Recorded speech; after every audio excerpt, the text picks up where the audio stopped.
2026년부터 달라지는 기초생활수급자 기준과 지원금 변화에 대해 알려드리겠습니다. 이번 변화는 역대급 인상이라고 불릴 만큼 큰 폭의 개편이라 여러분이나 주변 분들에게도 직접적인 영향이 있을 수 있습니다. 끝까지 들으시면 제도가 어떻게 바뀌는지, 누가 혜택을 받을 수 있는지 한눈에 이해하실 수 있을 겁니다. 먼저 기초생활수급자 제도부터 간단히 짚어보겠습니다. 이 제도는 생활이 어려운 분들에게 생계비, 의료비, 주거비, 교육비를 지원하는 제도입니다. 매년 기준 중위소득을 바탕으로 지원 여부를 판단하는데요. 기준 중위소득이란 우리나라 모든 가구를 소득 순서대로 세웠을 때 딱 중간에 있는 가구의 소득을 말합니다. 이 금액이 올라가면 지원 대상과 지원 금액이 모두 커집니다. 그렇다면 2026년 기준은 어떻게 달라졌을까요? 올해, 즉 2025년과 비교해 보겠습니다. 1인 가구 기준 중위소득은 239만 2013원에서 256만 4,238원으로 올랐습니다. 상승률은 7.2%, 최근 몇 년 사이 가장 큰 폭입니다. 4인 가구 기준은 609만 7,773원에서 649만 4,738원으로 인상됐습니다. 상승률은 6.5%입니다. 보건복지부는 이번 인상으로 인해 새롭게 수급자가 되는 인원이 약 4만 명 늘어날 것으로 보고 있습니다. 급여별 선정 기준 비율은 그대로 유지됩니다. 생계급여는 기준 중위소득의 32% 이하, 의료급여는 40% 이하, 주거급여는 48% 이하, 교육급여는 50% 이하입니다. 이 기준에 따라 1인 가구를 예로 들어보겠습니다.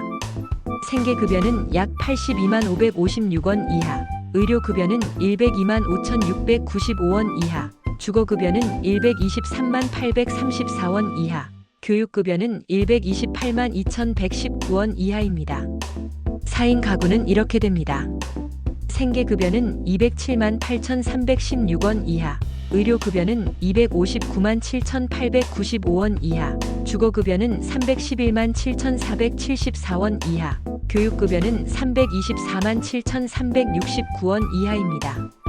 이 숫자보다 소득이 적으면 해당 급여를 받을 수 있습니다.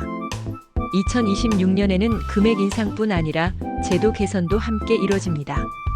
첫째, 청년층, 즉 34세 이하의 근로소득 공제가 확대됩니다.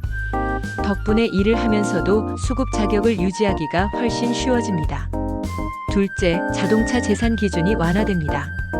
다자녀 가구나 생업용 차량은 재산 평가에서 유리해집니다. 셋째, 소득 산정 방식이 개선됩니다.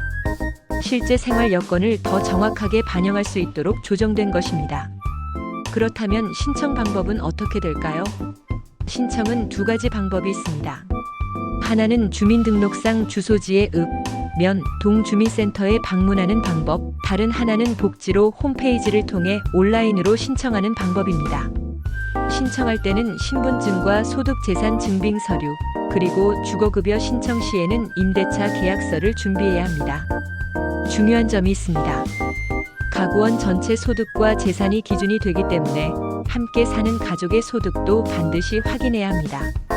그리고 소득 인정에게는 현금뿐 아니라 자동차, 부동산, 금융재산이 모두 포함된다는 점을 기억하세요. 사례를 들어볼까요? 2025년에는 생계급여 기준을 조금 넘어서 수급 대상이 아니었던 1인 가구 어씨.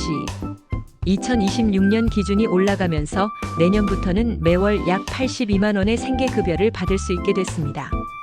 또 지방에서 1톤 트럭을 몰며 일하던 B씨는 자동차 재산 기준 완화 덕분에 주거급여 대상이 되었습니다.